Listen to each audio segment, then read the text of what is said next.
12 mil. Esse é o número total de obras paralisadas em todo o nosso país. E acredite, o motivo é escandaloso. Falta de dinheiro. Falta de dinheiro para finalizá-las. E não é só planejamento. E não pense você que é qualquer trocado não. De acordo com o governo, é de 10 mil a 1 bilhão de reais, dependendo da obra. Você se lembra do PAC? O Programa de Aceleração do Crescimento? Então, você lembra do PAC? De 10 obras, apenas 2 foram concluídas. O Brasil virou um país imenso de canteiros de obras. E essas obras sugam todo dia cada centavo dos impostos pagos por quem? Eu trouxe aqui para vocês 11 obras paralisadas no país que faz tempo que prometeram e até hoje nada. E eu peço que você fique até o final, porque a última obra paralisada cara, não tem como acreditar nisso. Vamos rodar aí, coloca a intro e vamos nessa. Então roda aí, obras públicas paradas que não param de sugar o dinheiro do seu bolso. E lembrando do site que eu tirei essas informações, o link está aqui na descrição. E começando com a primeira obra, a Transnordestina. Idealizada para ligar os portos de Ceará a Pernambuco, além dos estados de Piauí, a ferrovia Transnordestina deveria ser o maior projeto ferroviário do primeiro PAC. Sim, a Transnordestina deveria ser a maior obra do primeiro PAC, o Programa de Aceleração do Crescimento. No entanto, dos 1.700 quilômetros projetados, apenas 600 foram entregues até agora. Mais de 10 anos após o início das construções, com gastos de 4 bilhões previstos inicialmente, 6,2 bilhões já foram investidos e outros 5,5 bilhões ainda devem ser necessários para a conclusão da obra, que está 52% terminada, uma vez que a parte de viadutos encontra-se mais avançado do que dos trilhos. Ao contrário do modelo tradicional da construção ferroviária, a Transnordestina não começou a ser construída do porto para o interior, mas de direção oposta, caso optasse pelo modelo padrão. A ferrovia poderia ter começado a operar com mero 300 km concluídos, ligando as cidades de Suape ao porto, permitindo desafogar a logística na região. Cerca de 300 mil pessoas já foram transportadas nos chamados trens do forró, que ocorre na época das festas juninas e que utiliza os trilhos da ferrovia para percorrer a parte do interior dos 3 estados. Sim, agora vamos para a obra número 2. Sim, o estado brasileiro que decidiu construir um aquário na maior seca dos últimos 100 anos. Todo mundo sabe que o estado do Ceará possui uma atração turística invejável para qualquer estado do Brasil. As belas praias do estado do Ceará atraem milhares de turistas, mas milhares de turistas todos os anos, e é conhecida mundialmente. Mas para o estado do Ceará isso ainda é pouco. É preciso oferecer uma estrutura melhor para o turista, que ele continue passando mais tempo lá, gastando mais dinheiro e assim fazendo mais empregos para a região. Com uma das menores dívidas públicas do país, o estado do Ceará se tornou um grande canteiro de obras. Sim, o estado do Ceará quis construir um aquário e olha só no que deu. Em tese, o aquário deveria custar 150 milhões de dólares, sendo 105 milhões de dólares investido por um americano e o restante vindo dos cofres estaduais. Os recursos do tesouro saíram, já o financiamento estrangeiro aguarda uma última etapa para a liberação. O sucessor de Cid, Camilo Santana do PT, considera a continuação da obra inaviável. O investimento foi alto demais e o retorno tornou-se incerto.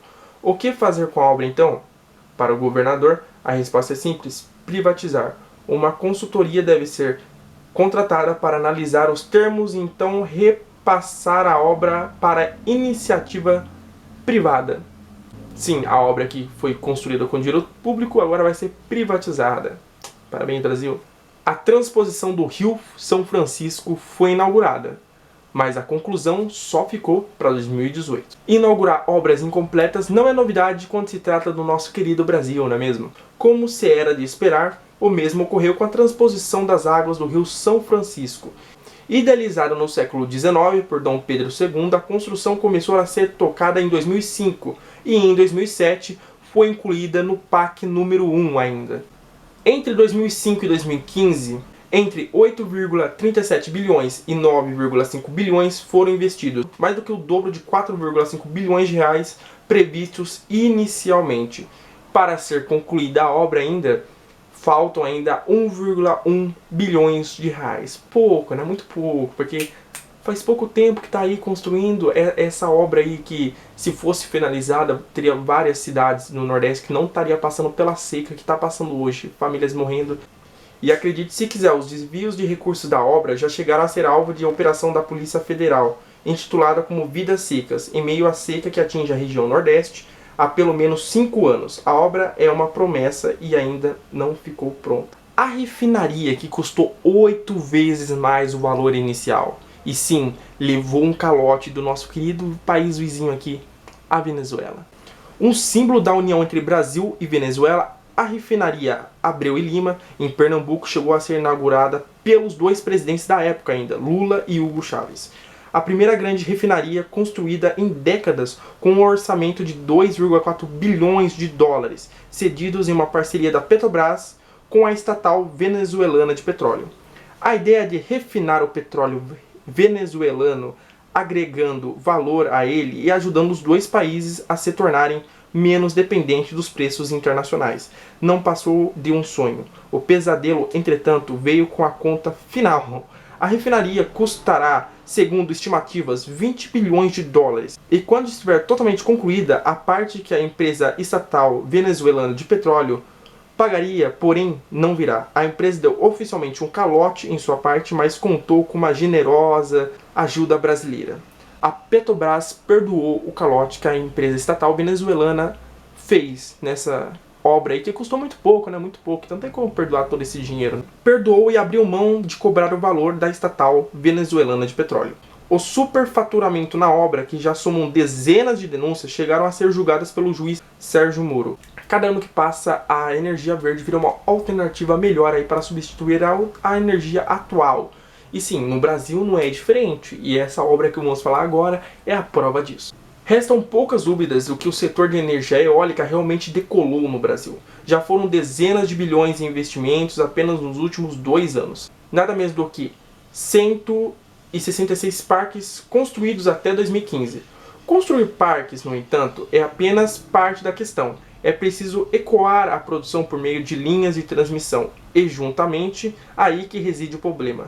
Segundo o TCU, o Tribunal de Contas da União, o atraso médio nas construções das usinas está em 10 meses, contra 14 meses de atraso das linhas de transmissão. O resultado é um desencontro cujo custo chega em 4 bilhões de reais. Do total de parques já construindo, 37 apresentam falhas nesse sentido. Como você viu aqui atrás, temos um canal no Dailymotion, é o Ravi Show. Se você ainda não conhece, o link vai estar aqui na descrição e também vai estar fixado no primeiro comentário desse vídeo. Então corre lá e acessa o Ravi Shows lá no Dailymotion. E agora a Ferrovia Norte-Sul. Ligar a região norte e a região sul do Brasil por meio de um transporte ferroviário pode parecer uma utopia. Na prática, porém, a história está mais para uma distopia. Atrasos em ferrovias levam décadas, custam bilhões e deixam os entusiastas da área quase sempre decepcionado. Graças à não conclusão da obra, o país segue perdendo 12 bilhões de dólares em negócios que deixam de ser feitos e impostos que deixam de ser arrecadados. No trecho de 855 quilômetros entre Palmas, Tocantins e Anápolis, Goiás, a inauguração ocorreu em clima de campanha eleitoral. Ainda em maio de 2014 foram gastos 4,2 bilhões apenas nesse trecho. De lá para cá, porém, quase nada da ferrovia foi de fato utilizado, exceto por alguns poucos comboios de farelo de soja. Em apenas 2 trechos da ferrovia, que juntos somam cerca de 30% do total, os sobrepreços já ultrapassam 5,1 bilhões de reais. Brasil, que é o país pai aí da aviação, e é uma vergonha essa próxima obra para o nosso país. A aviação regional não decolou no Brasil. Ligar o país por meio de uma aviação regional parece mais um destaque, parece mais um daqueles planos óbvios, enquanto são vistos pela primeira vez, você se pergunta, pô, por que não fizeram isso antes? Afinal, se podemos viajar para cidades menores no interior, no conforto de um avião, por que encarar horas e horas mal conservadas nas estradas brasileiras, não é mesmo? Em Paris, no ano de 2012, a presidenta Dilma Rousseff prometeu construir 800 aeroportos regionais. A presidenta Dilma Rousseff anunciou que o governo pretende construir 800 novos aeroportos regionais. A presidenta afirmou que os aeroportos regionais estarão previstos no próximo pacote de concessões do governo. Nós queremos que as cidades com até 100 mil habitantes tenham um aeroporto em torno de 50, no máximo 60 quilômetros dela. Em Paris, em 2012, a ex-presidenta Dilma Rousseff anunciou a construção de 800 aeroportos regionais. 2 anos depois, discretamente, a meta se tornou um pouco mais modesta, 270. Uma das principais medidas desse programa é o investimento de 7 bilhões e 300 milhões de reais que vamos fazer em 270 aeroportos regionais. O nosso objetivo é aumentar o número de rotas. Em 2015, sem construir nenhum ainda, a meta se tornou menos ambiciosa, 190 até 2018. Então acho que aquele plano da Dilma lá de quando chegar na meta dobrar a meta, não foi essa não. Eu acho que quando falasse a meta, diminuísse a meta e quando todo mundo ouvisse a meta, diminuía mais um pouquinho ainda, pá, né, Dilma? Não colou muito bem não. E nós não vamos colocar uma meta, nós vamos deixar uma meta aberta. Quando a gente atingir a meta, nós dobramos a meta. Em 2016, os planos foram para a gaveta. Serão apenas 53 aeroportos construídos até 2020. E eu acho que dificilmente vão ser construídos esses aeroportos, né? Acho que o único aeroporto ali que vai poder ser utilizado ali é dos parentes ali do Aécio, né? Que o cara manja dos Paranauê. Aí você me pergunta assim, porra, Javier, mas será que o Brasil é visto por maus olhos lá em outros países e tal? Vai ser respondida com essa obra que eu vou falar agora. O convite para empreiteiras estrangeiras venham trabalhar no complexo petroquímico do Rio de Janeiro é mais um capítulo na saga de que deveriam ser a maior obra brasileira de proporções monumentais e uma das 10 obras que mais demandaram investimentos em todo o planeta. Sim, lançada em 2006, a obra era inicialmente prevista para custar 6,5 bilhões de dólares. Hoje, porém, o custo está estimado em 30,5 bilhões de dólares. E a conclusão ainda é incerta. No início do projeto, a obra era tocada por ninguém menos que Paulo Roberto Costa, um dos principais nomes envolvidos na Operação Lava Jato e então diretor da Petrobras na época. Ah, caramba, jovens, o vídeo ficou meio grande, mas enfim, se você assistiu até aqui e você quis ver a obra número 1, pra mostrar como o brasileiro é ingênuo, velho. Tipo, os políticos enfiam a mão no furico do brasileiro, tá ligado? Tira uma bolota de dinheiro e o brasileiro fala, pô, legal, vou voltar nele de novo. E é por isso que essas obras toscas estão aqui. E essa obra última que eu vou anunciar aqui é a prova do tamanho da tosquice dessa obra aqui. E como tem governantes que eu acho que não sei como chegaram lá, porque, pô, até eu aqui com 17 anos vejo que essa obra não ia atrair nada. Mas enfim, vamos lá para a principal obra paralisada. E agora uma triste realidade desse Brasil. Não estamos preparados para receber extraterrestres. Que pena, mano. Que pena. Manter boas relações diplomáticas com estrangeiros é, via de regra, uma tradição brasileira. Somos conhecidos como uma nação pacífica, uma nação de buenas, tá ligado? A gente não é um dos países que entra em conflito e se orgulha disso. Ah, meu país entra em guerra. Não, a gente orgulha de ser pacífico, de buenas, é isso mesmo, país amor. Nos últimos anos, por exemplo, inauguramos uma embaixada na capital da Coreia do Norte. Sim, o Brasil inaugurou uma embaixada na capital da Coreia do Norte. Pra quem não sabe, a Coreia do Norte é um dos países mais fechados do planeta. E vai ter um vídeo sobre a Coreia do Norte em breve aqui no Ravelito. Ao custo de poucos milhões, a embaixada na Coreia do Norte foi construída.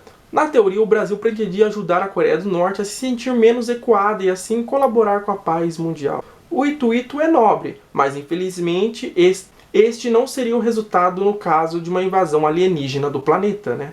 Que adianta ter uma embaixada na Coreia do Norte se os ETs invadirem a Terra e não tiver uma embaixada para os ETs aqui no Brasil, eles vão acabar com o nosso país. Nessa situação, dificilmente conseguiríamos realizar de forma satisfatória um encontro com habitantes de outros planetas. Afinal, tá, calma, jovem, você deve estar vendo falando aqui um monte de bobagem e fala assim, esse cara tá louco. Não tô louco. Quando eu falo isso, eu sou louco? Eu sou louco? Não, eu sou louco. Eu tô louco? Não, eu não tô louco. Eu não tô louco. local, você vai ver a obra que estava sendo construída, olha só. Afinal, como relatou o New York Times, nosso museu em Varginha, a capital nacional da ufologia segue abandonada. As obras que consumiram 1 milhão em recursos do Ministério do Turismo para narrar a história do conhecido avistamento na cidade dos anos 90, do tal alienígena lá que teve na cidade, até o exército confirmou, o exército voltou atrás, foi uma história louca aí. Em breve também teremos o ET de Varginha aqui no nosso Habilitos, então já se inscreva e ativa o sininho já, jovens, ó, fique esperto. Mas enfim, as obras desse museu aí, e que seria a recepção pros ETs, não foi pra frente, infelizmente, né, coitada. Queria tanto conversar, trocar mais ideias com os ETs. Nem mesmo o nobre gesto da nossa ex-presidenta Dilma Rousseff, que falou que tem um enorme respeito pelo ET de Varginha. Queria te dizer que eu tenho muito respeito pelo ET de Varginha. E eu sei que aqui, ou quem não viu, conhece alguém que viu, ou tem alguém na família que viu. Vai ser compreendido aí com eles quando eles invadirem a Terra e ver que o Brasil não tem um porto aí para receber os ETs. Vai dar uma treta aí, o Brasil vai ter que entrar numa guerra e não vai se orgulhar disso porque não tem um porto para receber os ETs, né, mano? Pô. Enfim, jovens, essas obras paradas aí custam cada dia mais dinheiro nosso. Tem obras da transposição do Rio São Francisco, a do ET, mano. São obras que, mano, o pessoal superfatura, é dinheiro público tirado de lá e investido em outros lugares. Investido em outros lugares não, roubado, né? Políticos brasileiros, olha só que vocês são, um bando de frango, ó. Isso que vocês são. E sempre vão ser, entendeu? Aí a população deixa esses frangos ficarem lá roubando a gente, saqueando a gente. E a Operação Lava Jato é a prova de tanto podridão que tem lá em Brasília, tanta podridão que tem nas nossas câmaras de vereadores, nas prefeituras, em todos os lugares o Brasil foi consumido pela corrupção e vai ser difícil retomar o crescimento desse país. Enfim, jovens, esse foi o vídeo de hoje. Se você gostou desse estilo, se inscreva no canal. Em breve tem vídeo da Coreia do Norte, do ET. Temos vários temas desse gênero aqui. Faz tempo que eu não fazia vídeo desse gênero, desde a época do Pequeno Jovem ainda. Então se inscreve no canal, ativa o sininho e deixe seu comentário aqui embaixo se na sua cidade tem algumas obras paradas, porque na minha tem milhares de obras aí que o Tucaninho deixou aí pra nós. Então, se você gostou, se inscreva no nosso canal no Dailymotion Ravi Shows. Não esquece de passar lá, se inscrever, que é muito importante a sua ajuda nesse novo rumo aqui da gente no YouTube e no Dailymotion, certo? Me siga no Instagram, no Twitter e no Snap. Eu mudei os meus users do Twitter e do Instagram, certo? Espero que você me acompanhe lá, espero que você se inscreva no canal, espero que você tenha gostado. Se inscreve para você ficar informado. O que a mídia não mostra, a gente mostra aqui, ó, olho no olho, rapá.